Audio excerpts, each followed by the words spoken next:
The broadcast is now starting. All attendees are in listen-only mode. Hello everyone, and welcome to our discussion on the specification sheet and the bid specification documents in Design Manager.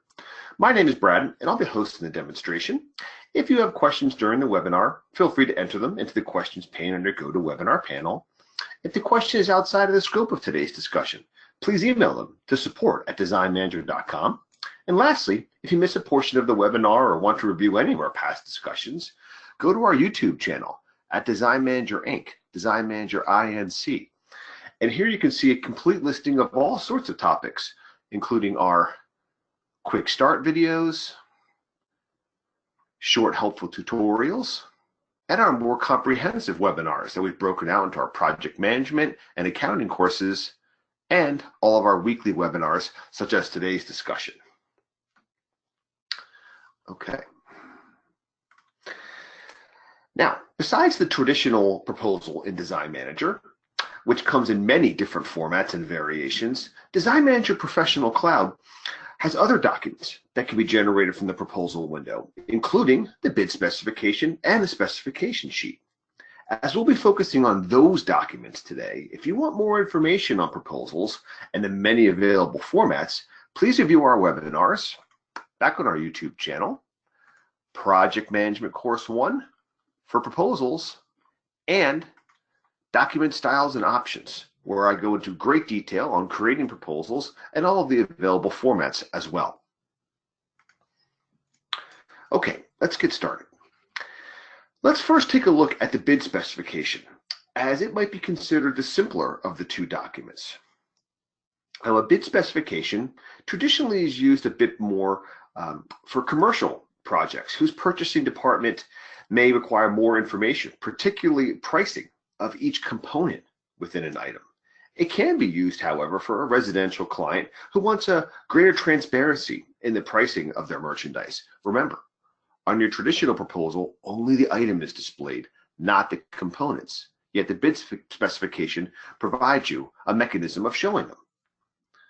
So let's take a look at the bid. Let's go first to our project and specifications, and we'll see where some of this information is entered and how it's going to appear in the bid specification. Let's choose our Hilson project. And now if we look down at some of our items in the outdoor living area, we can see each of the items has the frame for the seating merchandise, along with a second component for the fabric. We can see the same on the chairs as well. Now, on a traditional proposal, only the total estimated price for the item as a whole is going to be displayed. Yet the bid specification is going to allow us to display both of the components of the item along with their individual prices as well. So let's jump over to the proposal window and take a look. So we'll go to our documents, proposals, pop in our Hilson project, and we can see I've generated no proposals or other documents so far for this particular project. So let's go ahead and click the Add button. And that does get us to the new proposal window, but that's simply the window we're going to use to generate our bid specification and our spec sheet later on. I'm going to change the name, which defaults from the project name. Let's make that into Outdoor Living Area Bid Spec. And today's date is just fine. Our style or format is defaulting to the modern proposal, which is our company setting and the most used format for my company. But as you can see, we have all our different formats, our residential and commercials, and then we have with deposit formats, no pricing, etc. Again, tons of variation there. In fact, we even have two versions of the bid specification, our classic bid specification and our modern format. Let's focus on the modern, as that's my preferred format between the two. We'll go ahead and leave our pictures set, so we'll display an image of our items on our bid specifications. And it's important to note that even though we are showing our component information on the bid specification, only the item picture will be printed, not the component picture if you've entered those. Those are intended only for yourself and the vendor to be printed on the purchase and work orders, etc. So let's go down and select our items for our outdoor living area. Go ahead and click OK. And let's take a look at our modern version of the bid specification. And here it is. So we have our document title. We can make this a bit larger. There we go. We have our document title, the document number. We also show our project code and our bid specification title, outdoor living area bid spec. As you can see, we entered that in the proposal name. Now we have the original date. This is actually the open date of the project. Now, very frequently, a single bid specification will be created for an entire project. And in those cases, many companies often change the open date of the project to reflect the first generation of the bid specification. Then, any subsequent changes will be reflected by the revision date, which is actually the date of the proposal or bid specification, in our case, itself. Now, we have our location, outdoor living area. Here is our item description and our item picture, which is approximately 1.5 inches by 1.5 inches. And then we can see those components that comprise our item. We have the reference number, the vendor name as the manufacturer, the description. Now, many users input the component description knowing that it will only be seen internally by the company and by the vendor on the purchase and or work order. So when you're using a bid specification, you must remember that the client will be seeing both the item and component descriptions, and you should adjust your phrasing as such. Then we have the component quantity and unit of measure, and again, their individual prices. And we show one item per page, and as we scroll through, we can see all of our selected items. And there is our bid specification. So let's go ahead and close our print preview window and go ahead and accept. And now we can see our outdoor living area bid specification, and we can even see that listed as the modern bid specification under our style. Let's go ahead and reprint it using the classic bid specification format, just so we can compare between the two versions of the document. Now, I don't want to update my format to the classic bid specification, so I'm going to uncheck my update style. Also notice the remarks listed. These do not appear in the bid specification. These are intended only for classic proposals, so we won't see any of those here either, nor features like the show actual deposits, etc. Some of them are exclusively for the proposal itself. And if we go ahead and click OK, now we can see what we call our classic bid specification. You can see right away that the font suite is different. This is the Times New Roman, and a slight difference in the formatting. We have our header information or our title information in the top left corner, where we show the bid specification title, name, etc. Then we see our specification or document number, our original and revised date, our location, item, picture as well. And then just like the other modern format, we have our components listed at the bottom, vendor for the manufacturer, their descriptions, quantity, and unit of measure. So really, it is simply an aesthetic choice that you can make at your company to which format you prefer. And if we go ahead and close that, notice my style did not update, which I didn't want it to, which is perfect. Another feature here, you can also still make a traditional proposal for those same items. So if I wanted to have a proposal now for our outdoor living area items, I can absolutely do that. So if we click Add, notice I don't see the items 5, 6, and 7. We jump from 4 to 8 and we're sorted by our item reference number. Because I've already created one document for them, I do need to click the Show All option, and now we'll see them listed along the bottom. Let's change our name or phase here just to outdoor living area. We'll leave today's date set. Now I will use the modern format of my proposal. and I'll select our items again. Click OK. And as many of you are familiar, here is our modern version of our proposal. And there are all the items listed. We're only showing the item prices, not the component prices, as we are well aware, along with the remarks as we just discussed, and we see a total and deposit requested value as well. Our modern format of the proposal, as many of you have seen before. And if we accept this, I have simply two different documents for different uses. I have my bid specification for the component level pricing, etc., and I have my standard version of the modern proposal as well. Okay, bid specifications, very handy and useful document that you have available to you. Now let's move on to the specification sheets.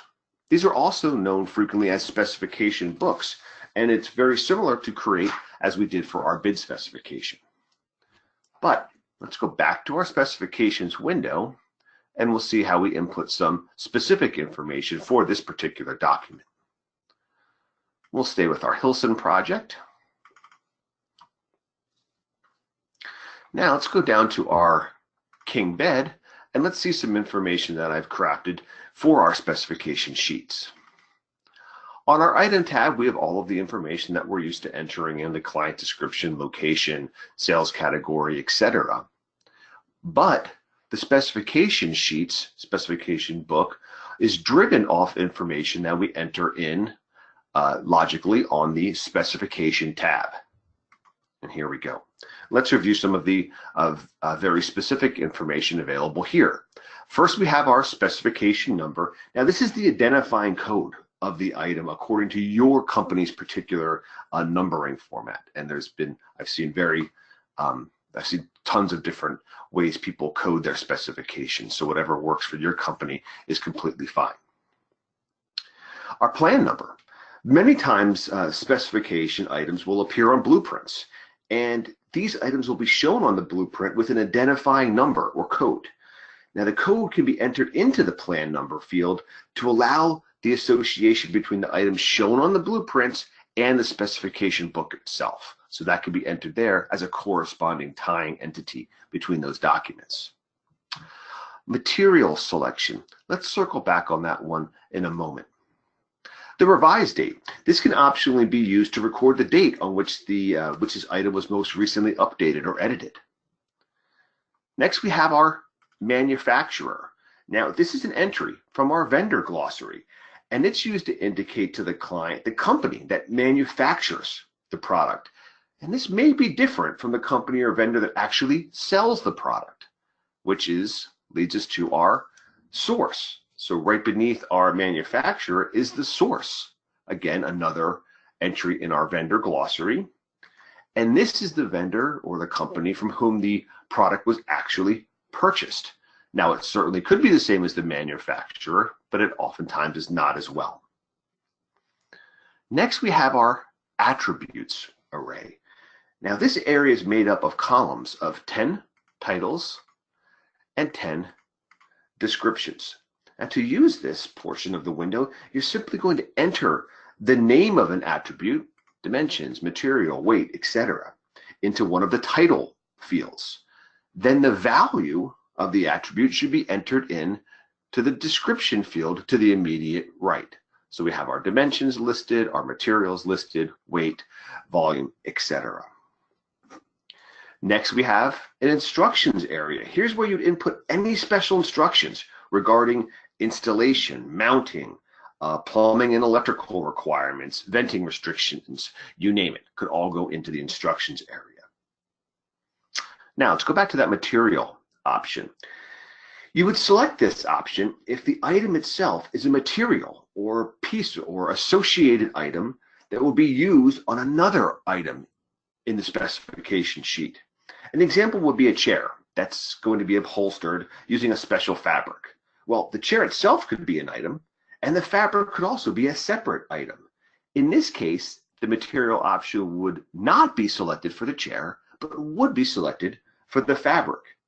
And then, in fact, there's a report in Design Manager called the Material Reference Report. And that can be printed to show a list of items that are indicated as material to ensure that they get delivered with installation, so all of the pieces or all the necessary merchandise is ensured to be delivered properly. Let's take a look. We can actually sort our specifications window by spec number, and we can see here is our king bed, and I have an associated item for the sheets. In fact, I've even used the same exact spec number prefix, and now I'm appending the sheets with an A to indicate that it's associated with the bed. Let's take a look at our sheets, and on our specification tab, I have then selected the material option to indicate that it is a part of or associated with another item. And as I indicated, on our project reports, we have our material reference report. I can add that to my favorites by clicking the Add to Favorites button. Let's get our Hilston project. And then you have ranges for location, plan number, manufacturer source ranges where you can narrow the scope of the report. And then you have an option to show only items indicated as materials or all items. So if we print it only for materials, we can see there is our satin sheets, and we have our spec number and plan number, the description, the item description, the quantity and unit of measure, all of our attributes, the titles and descriptions, the manufacturer and source, and an optional picture or swatch. And we could run the same report again for the Hilsons. And if we check not only materials, we will then see all of our items listed. And there they are. Material reference report. And that's how it works with that material option. Okay. Now, entering the titles and description may seem a bit tedious.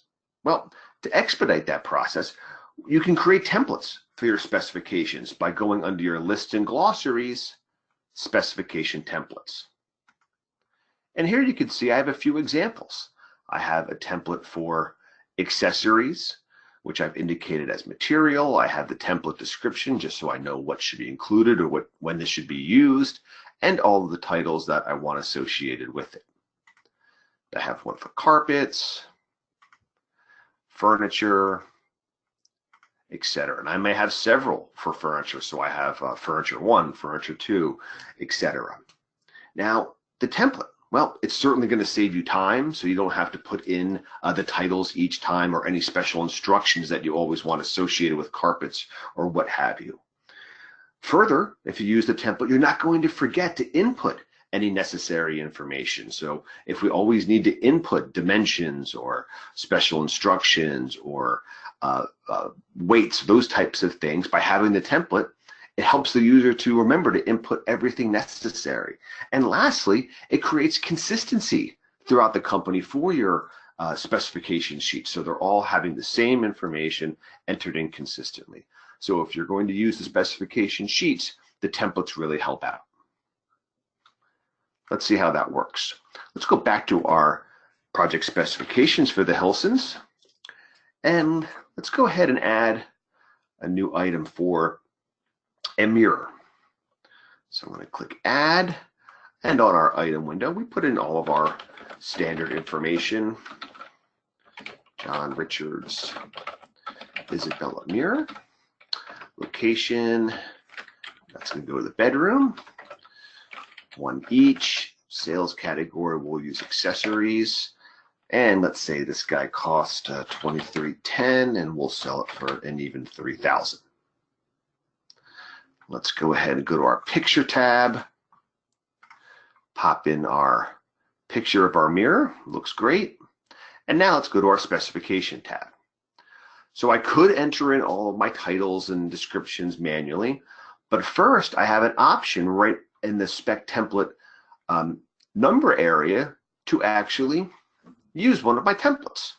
And we'll of course use mirrors. When I select mirrors, all the titles come in and all the information that I need. Now I can change the template number to my spec number format scheme. Let's say perhaps it's 400, 100 for our mirror. It won't be a material. I don't need a plan number in this case. Manufacturer, John Richards, source. Let's get that from Interior Homescapes. And then I just need to enter in the descriptions for each of my titles listed again. Provides me all the information that I need to enter so I don't forget, and establishes consistency throughout the company. Frame, wood, finish, gold, dimensions, width, let's say 35 inches, height 70 inches, depth 2 inches. Great. Bevel, yes. Mounting instructions, oh, I don't know, how about to be provided? Or what have you. Perfect. So very quickly now, by using my specification template, I can get all of the information and I need for the particular item that I'm entering. In this case, our mirror. We'll go ahead and click OK. And now we have our mirror ready to go. So let's go over and make our spec sheet. So we go back to our proposals, back to the Hilsons, and we'll go ahead and click Add. Let's change our name or phase. In this case, again, we'll use outdoor living area. Oops, no, this is a master bedroom. Spec sheet.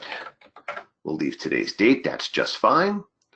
And just as we had two formats of our bid specification, we also have two formats of the specification sheets, our classic and our modern format. Let's do the modern first. I can sort this by spec code. And well, one thing I want to do is put my sheets right beneath my bed. So I'm going to go under my arrange items window and just drag the sheets right beneath the bed so they print in the order that I desire. Click OK, and we'll select our master bedroom items.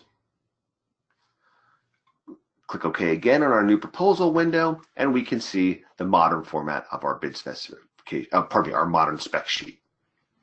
And here we go. So again, we have our title of the document, our document number, project code, and our specification title, date, pages, of course, and then within the body, we can see the project code and name, the location. Here we see our manufacturer name and our source name. We have our spec number, quantity and unit of measure, and our plan number would print beneath that. We have a nice large image, and these are generally between 3 and 3.5 inches square. The item reference number, then we can see the item description, along with each of the titles and the associated attribute descriptions beneath it. And just like the bid specification, it's going to be one item per page. So as we scroll through, we now have our sheets right next to our bed. Fantastic. We have our mirror. Oops. There, we have our drawers, then we have our mirror that we just created. And on the mirror, notice my instructions appear because I have mounting instructions which will be provided. And there is our specification sheet, or our spec book as it's often referred to. Close and accept. And there is our modern specification sheets listed as our title and our style. And again, let's reprint using the classic format just to show the difference between the two documents. Again, I'll uncheck the update style, and as in the bid specifications, the remarks and other options are not available or used on those documents. And here's our classic format. Again, slight change to the overall layout. We're now under the Arial font suite, but everything else is essentially the same. We have our title information in the top right corner, project, coded name, location, all of our spec number, plan number. There's our item reference number rather than right beneath the picture. It's up in the top of the document. We have our picture a bit smaller on the classic format than the modern. And now we have our item description, quantity and unit of measure beneath the picture, followed by the manufacturer and source, and all of our attribute titles and descriptions, as you can see. And again, for our mirror, we have our mounting instructions at the bottom. So again, personal preference, company preference, which format you prefer. And just like the bid specification, I could absolutely make a traditional proposal for all of those items as well. And with that, that brings us to our end of our discussion on the bid specification and specification sheets today. Besides the many formats of the traditional proposal, Design Manager allows you to create these documents along with others. And I tried to discuss how to enter all the necessary information for the bid specification and spec sheet, how the material reference report and specification templates can be used and accessed, and we went through and reviewed each of the documents in great detail. And with that, I thank you all for joining the discussion today, and I hope you attend another of our free webinars in the near future. Take care and have a great day.